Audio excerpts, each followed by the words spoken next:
शीर्षक बर्बरीक से श्याम तक खाटू श्याम जी की संपूर्ण कथा हिंदी में।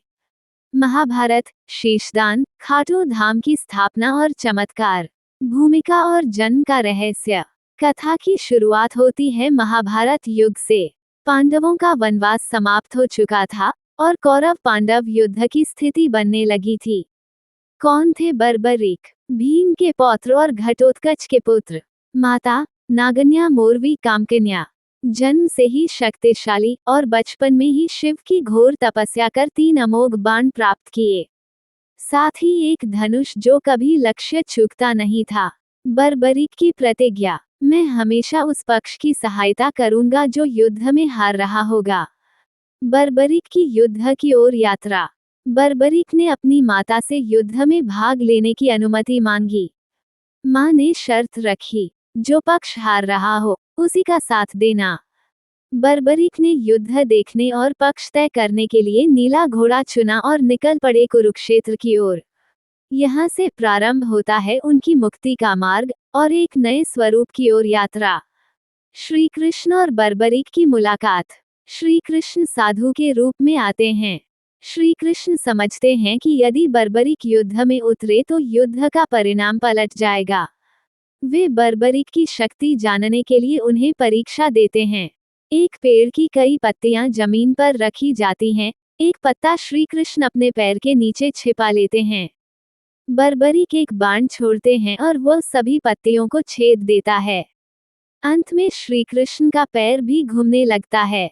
श्री कृष्ण अब जान चुके थे यह बालक कोई साधारण नहीं है। शीशदान की कथा। सबसे भावुक और मुख्य भाग बर्बरीक का बलिदान। श्री कृष्ण ने पूछा, तुम युद्ध में किसका साथ दोगे? बर्बरीक बोले, जो हार रहा हो उसी का।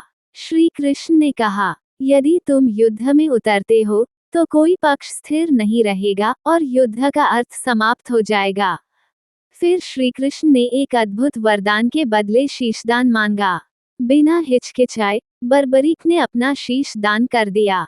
ये बलिदान मुझे प्रभु श्री कृष्ण के साक्षात दर्शन दिलाएगा, यही भावना थी उनके भीतर।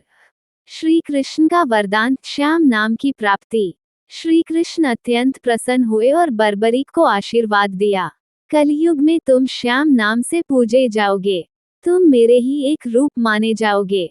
तुम्हारी भक्ति हर हार को जीत में बदल देगी। बर्बरीक के शीश को एक ऊंचे टीले पर स्थापित किया गया और उन्होंने पूरा महाभारत युद्ध देखा। युद्ध के बाद की बातचीत। युद्ध के बाद श्री कृष्ण ने बर्बरीक के शीश से पूछा, किसने युद्ध जीता? बर्बरीक का उत्तर, जहां भी देखा वहां सुदर्शन चक्र, श्री कृष्ण की लीला और कर्म का न्याय चलता रहा। असली विजेता आप ही हैं प्रभु। कलयुग में अवतरण और खाटू में प्रकट होना। वर्षों बीते, कलयुग आया। राजस्थान के सीकर जिले के खाटू गांव में एक चमत्कार हुआ। एक गाय रोज एक विशेष स्थान पर दूध गिराती थी। जब खुदाई की गई, वहां से एक चमत्कारी शीश प्राप्त हुआ। वहां एक शानदार मंदिर की स्थापना की गई जो आज खाटू श्याम धाम के नाम से प्रसिद्ध है। खाटू श्याम जी के चमत्कार और लोक भक्ति। खाटू श्याम जी को कहा जाता है हारे का सहारा, कलयुग के कृष्ण, मुरादों के मालिक, शीश के दानी। भक्त कहते हैं, जो बाबा को सच्चे मन से पुकारे उसकी हर मुराद पूरी होती है। हर साल फाल्गुन में विशाल मेला लगता है।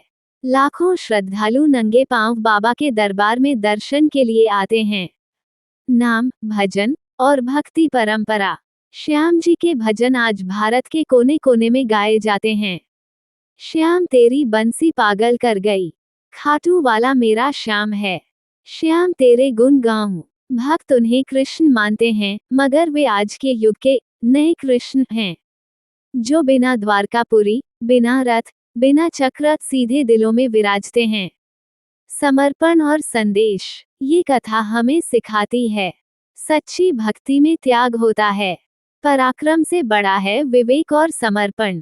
जिसने खुद का सिर दान कर दिया, उसे संसार ने सिर मोर बना दिया। श्याम बाबा आज भी कहते हैं, मुझसे मत बोलो क्या चाहिए, बस बोलो जो चाहिए उसमें तू ही हो बाबा। जय श्री श्याम।